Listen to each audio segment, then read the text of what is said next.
Well, hello there, Dippers, and welcome back to episode 58 of the Knuckle Sammich podcast, the official MMA podcast of Sauce on the Side. As always, Dippers, I'm your host, Drake, joined by the man, the myth, the legend, Mr. Thomas R. Shackelford. I have to concede that I am the slowest member of the Sauce on the Side group, but it's not a bad thing because the fastest one was like almost under 4 minutes. And even the producer busted out a low 6-minute mile. So I don't feel any shame. Yes, so the Miracle Mile was this last weekend, like we had kind of hyped up the prior weeks before. Leighton C. ran a 6:20 mile. Yeah. Where did that come from? Dude, I honest to God, I thought I'd be able to beat him. And I kept up with him as long as I could. Like, we had a little distance between us, but it was enough where I was like, I think I can get him. And at about the half-mile mark, that started to grow, and I was like, I ain't gonna get him. Insane. The dude, he was like 800 pounds at one point. Probably my favorite part is that he chased down the people that run for like a living. Like, yes. He chased them down in the end. Yes. Me, I was just hoping for a good time, and I was fucking with Leighton for the last 4 months. He definitely, he'll probably never run again until we have another foot race, but he did good. He said the next race he's going to do is going to be the mile again next year. He probably will only do his regular training, which is curls and walking an hour on the treadmill. Yeah, watching One Tree Hill. He's gonna have an annual One Tree Hill rewatch every year leading up to the mile, just because he thinks that's probably the best way to train, seeing that he ran faster. He PR'd by 1 minute and 10 seconds. Yeah, and then when I was talking to him, he's like, yeah, I was just going, and then I just thought, well, I'm going to do this. So I took off. I was like, I wish I had a gear like that. Like, I knew I was going to do it from the first second it was going.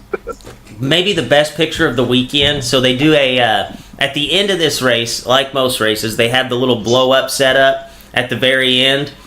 Picture of the weekend is Mr. Shackelford standing right next to the finish line. As he's crossing, he's falling into the blow-up. My recollection is that I ran through as hard as I could, like I was going to black out, like I was about to die. You were about to black out. And then I leaned over on that thing, and it's a blow-up thing, so it didn't hold my weight. And then I kind of just stumbled a few steps and crumpled through. The finish line video shows me walking into the finish line and then doing all that after. So I didn't even run through the gates. Like, I was done. So that picture is pathetic, though. It's got some good looking running chick next to me just powering through, and then I'm looking like I'm about to die. Yeah, it was awesome. Awesome picture. A picture says more than 1 million words on that one right there. So, guys, today we're going to break down the fight night this weekend, headlined by Gus and Anthony Lionheart Smith. There's actually quite a bit of good fights to talk about, so we're going to break down 4 fights for you guys. No fights from last weekend to talk about. So, without further ado, Mr. Producer, drop the noise. Welcome to the Knuckle Sammich podcast with Thomas R. Shackelford, a Sauce on the Side production. All right, Mr. Shackelford, so we're going to start it off. We'll work it in reverse order because I kind of want to save the main event to talk about last, just because I think it's a very interesting main event to break down. We'll start it off. We'll do the last 4 fights of the night.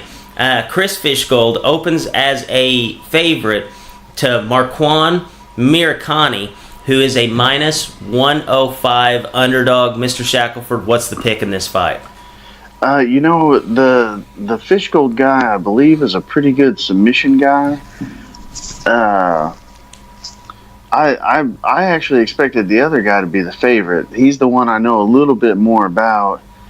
He's a super tough dude. If you haven't seen his fight with Jason Knight, a.k.a. Hick Diaz, in his last one, hysterical fight.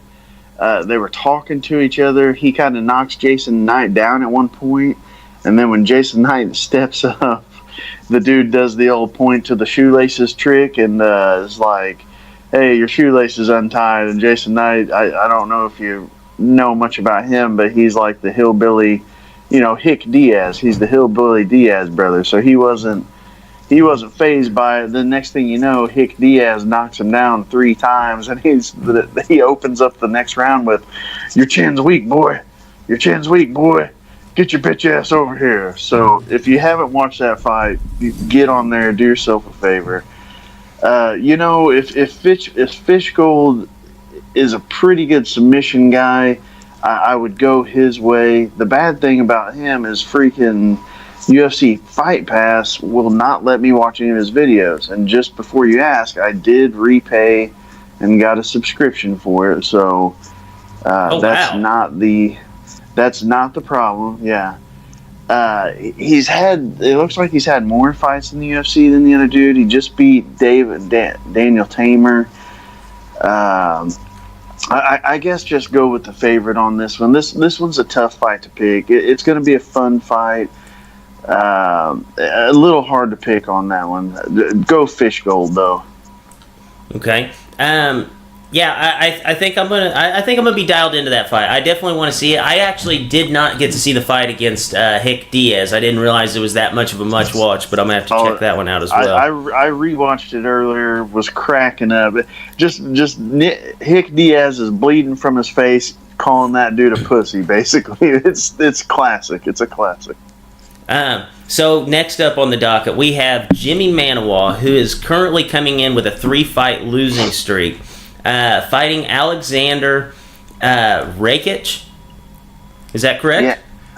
Yeah, that's as close as I'm going to get it. Yeah, okay. So Jimmy Manawa is a plus 165 underdog to Rakic, a minus 205 favorite. He's riding an 11-fight win streak. Mr. Shackelford, what's the pick here?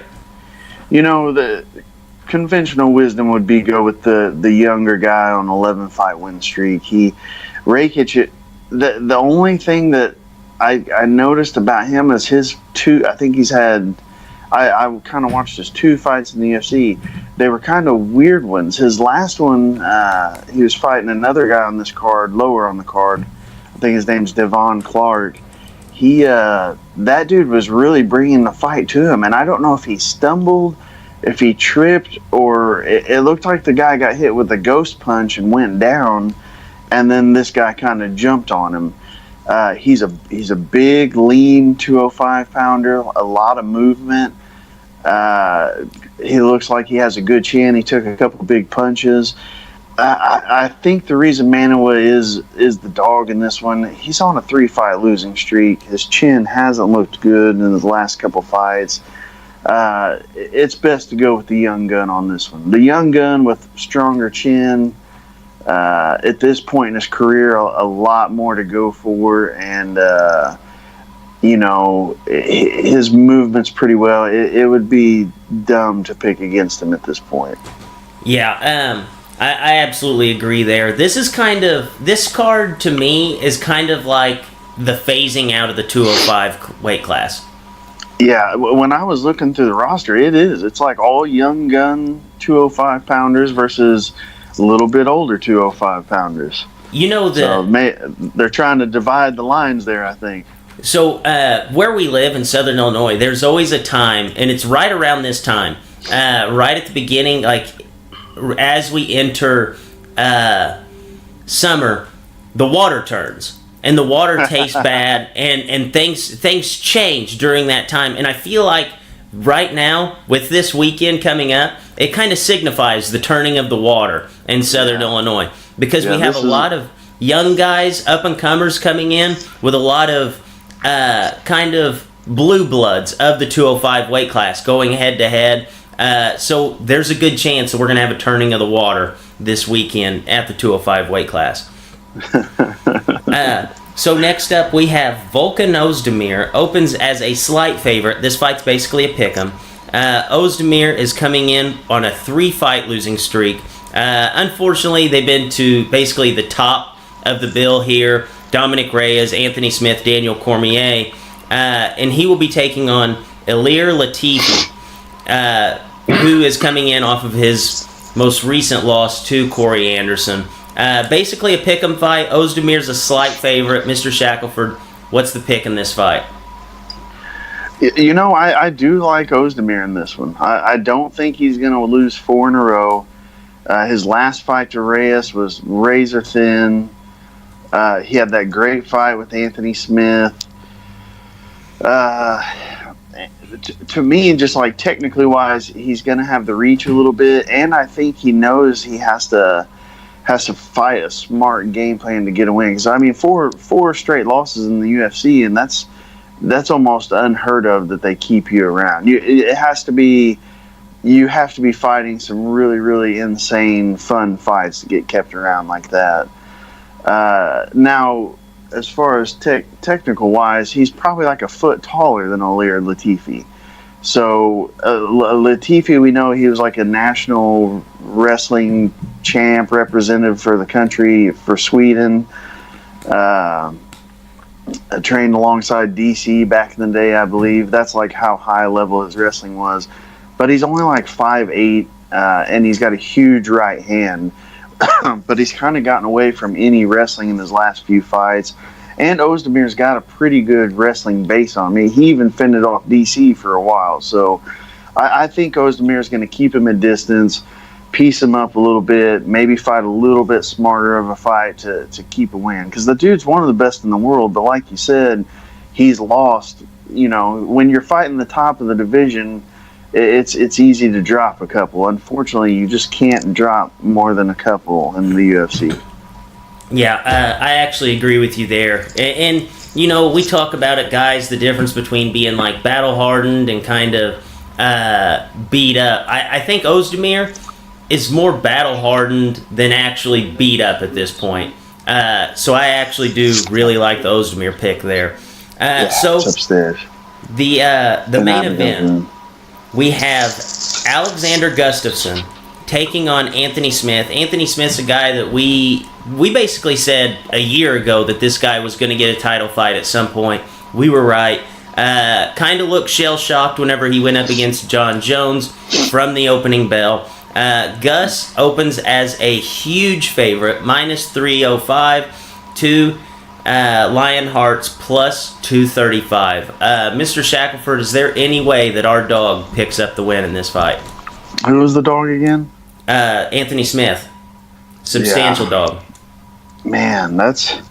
You know, here's what scares me about this fight. If it was... It seems like Anthony Smith's headspace wasn't that good after the Jones fight. You remember it was a weird fight. Jones basically completely shut him down, but then wouldn't finish him. So we just basically had 5 rounds of Anthony Smith kind of looking bewildered. And then after that fight, he said he wanted to take a long break because he'd fought so many times last year. But then all of a sudden they signed this fight real quick. And he said that he wanted to take a long break, but the UFC basically the day after the Jones fight were calling him about this fight. So at first he just straight said he didn't want the fight, but he went ahead and took it. Well, he's kind of changed his tune a little bit, but I still got to think that initial reaction is, it's hard to stray away from that initial reaction. So I think technique-wise, yeah, he's got the tools. He's got the length, the size, the power, the ability to kind of mix it up with Gus to get in there and make it an ugly fight like he did with Ozdemir. But I'm just worried where his head's at. So I think, again, the smart pick would be Gustafsson, who also just came off of a fight with Jones. I think the smart pick is Gustafsson, but it's not really an on-paper thing. I think it's more what's between Anthony Smith's ears right now. And that's just coming off of his statements. That's not like me guessing. That's things he was saying just straight, like, I don't want to fight this fight, but I don't want to say no either type thing. Right. So just a little recap. You have Fishgold, Rakic, Ozdemir, and Gus. Looks like you don't really like any of the dogs this weekend. You know, I love to pick a dog, but I think in this case, it's just tough to pick against. It's tough to pick a guy that's saying like, "Hey, I don't even want to fight this fight." It's tough to pick against a very, very old, weathered Jibby Manimal. Like, it's hard to take those guys. No, I absolutely agree. So, Mr. Shackelford, any news and notes around the UFC, around MMA, that you want to discuss before we wrap this show up? We haven't had anything big. This past weekend, there was a couple jiu-jitsu events that I kind of missed. They were pretty fun little shows. They had the combat jiu-jitsu, which was pretty fun. I just forgot the other one. The Polaris Pro, I think it was pretty cool. One of Gary Tonon's teammates, he's real young. He's like 17. His name's Nicky Ryan. He actually went against Uriah Faber, and Faber essentially didn't do anything but like palm strike the kid. Like, he was just like roughing the kid up, didn't do anything. I guess that kind of leads in. I think Uriah Faber's coming back. I think he's coming out of retirement. So he actually is. I think he's supposed to fight in like Sacramento. Like, I guess it's like a return home fight. Yeah, that's his hometown. So maybe he's wanting to get one more. Physically, he looked really good. Now, Nicky Ryan's one of the best in the world. Faber basically just stalled for 10 minutes, just didn't really let the kid get near him. So to say that Faber looked insanely good would be a bit of a lie. He just kind of kept the kid off of him. But yeah, I actually think he's supposed to fight Ricky Simon. That may be a tough fight. Yeah, I'll have Ricky Simon's 15-1. Looks like his last fight was against Ronnie Yahya. He's had Ronnie. Did he beat Ronnie Yahya? Yeah. Yeah, Ronnie Yahya was on like an 8-fight win streak. Why is he taking such an insanely hard fight? Well, because whenever I saw it, I'm like, Ricky Simon, I'm like, that name doesn't really ring a bell. I'm like, you would think that they would just throw a schlub out there, which that's what I assumed, but then I look and the guy's like 15-1. Is he an English dude? I'm not 100% sure. I wonder if he's that English kid that fights under Brad Pickett. Let me pop back up his Wikipedia page. That's where he was born in Vancouver, Washington. He fights out of Vancouver, Washington. Okay, now I'm mixing them up. Yeah, his trainers are Ian Loveland and Fabrizio Scherner. Okay. Man, that's a tough fight. Hey, Faber's got a big old ball sack on him. Yeah, it seems like at the end of his career, he was fighting these guys who are now just like absolute studs in the UFC that at the time they were basically no-names. So yeah. He's kind of doing it backwards. Well, you know, I'll give him this. He was the guy that carried the torch for the little guys his whole entire career. And I don't know of any fight he's ever taken that was a cupcake fight. So fuck it. If you do that your whole career, you might as well do it towards the end. Yeah, no, I absolutely agree there. So any other news and notes around the UFC that you can... Oh, one that we have to talk about. Yoel Romero gets him a nice little payday. What? I didn't hear. The tainted supplements? He got popped again? No, okay, so this is news that you don't know. Okay, so guys, in case it seems like Shackelford's out of the loop a little bit, he has been on vacation the last few days. That's why maybe the sound quality's a little different. He's Skyping in today. So Yoel Romero, I think it was reported that so I know for a fact it was reported that he did win the lawsuit against that supplement company. Oh, okay. Oh, and that's gnarly. He won like $23 million is what they report. Oh, shit. Forget fighting. I don't ever fight again. Yeah. With a body like that, I just walk around all day. I take all the juice in the world and then just sit on my 23 mil forever. Yeah, so it was reported that he won $23 million. It was funny because I'd actually seen a tweet. I can't remember if it was Ben Askren or who it was that actually made the tweet. It was hilarious, though. It said, Yoel Romero... after he wins his lawsuit, and realizes that he's about to be fighting in a few weeks for $8,000, $125 from Reebok, and 2 gift cards. And then it had him like picking up the phone and like hanging up immediately. That's awesome. Good for him, man. Those supplement companies, that stuff's not regulated by the FDA. So, I mean, didn't Big Papi go through the same thing? Yeah, he was taking some vitamins or something. Leighton C could really go into detail on Big Papi. He's from Cuba, right? Either Cuba or Dominican Republic, one of the two. Okay. A lot of those Dominican and Cuban guys have trouble with that because their shits, and basically those companies, a lot of the times, I'll give you a little instance. I've never been a big supplement guy, but I took some creatine one time. I had taken it before. I want to say it was from Beverly, and I didn't feel any difference. Then I bought like my next batch, and I swear to God, all my lifts went up like 10, 15, 20 pounds. And I was lifting a lot back then. So like it was a noticeable increase. By the time I finished that batch, went ahead and bought another one, and all my lifts went back down. So a lot of those companies are known for, you know, when they first start their product, or if they change a little something and then they're new, to add a little bit of shit that ain't supposed to be there, so that way it works.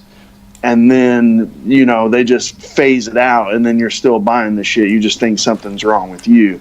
So they have instances like that. They have instances where if it's these cheap ass things like the boner pills, the John Jones boner pills, they can trace stuff like that back where like those cheap companies, they're just mixing, they may make steroids on the side and they're just mixing everything in the same vat, like never cleaning it type thing. So that supplement game, honest to God, if I was like a legit pro fighter, I would do it Francis Ngannou style. Wouldn't take an ounce of anything. That dude just eats freaking, I don't know what he eats, but whatever he eats is the good shit. Yeah. Or you just find the stuff that's tainted and then win in a huge lawsuit and make more money than you ever would fighting. Oh God, that makes me so happy. That makes me so happy. Oh, me too. That's the most funny thing I've ever heard. Why would you answer the call? I never would again. I'd be just like that tweet. I'd never answer the phone again. No, and you know, you look at Yoel Romero, he's like 40 years old, and he still looks like a Greek god. And you think, yeah, there was probably something in the water that he's taken that he probably shouldn't be. Now that it comes out and it's like proven that it was actually something in the water that he didn't realize he was taking, makes it just that much better for this guy. Because whenever he first got popped for steroids, I was like, okay, that makes sense. That definitely makes sense. But now, 100%. But now that you find out that it was tainted, it just makes it better, especially seeing that he's going to get a huge payday off this. Those supplement companies kind of have to crack down on being so scummy, because I do agree with you. I think that they do, you know, when they're first starting off, they throw in a little something extra, make you get the gains quick. Yeah, I mean, I'm fine with it. Especially at this stage of my life, I could take all the gains I could buy. Yes. Yes.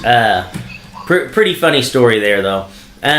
So anything else, Mr. Shackelford, before we sign off for this episode? I know it's been a quick one, but the man's on vacation. He's got to show himself a good time. No, I need to get off here. I need to pour another coffee and go take my morning bath in the ocean. All right. And on that note, for Mr. Shackelford and your host, Drake, Dippers, as always, stay saucy.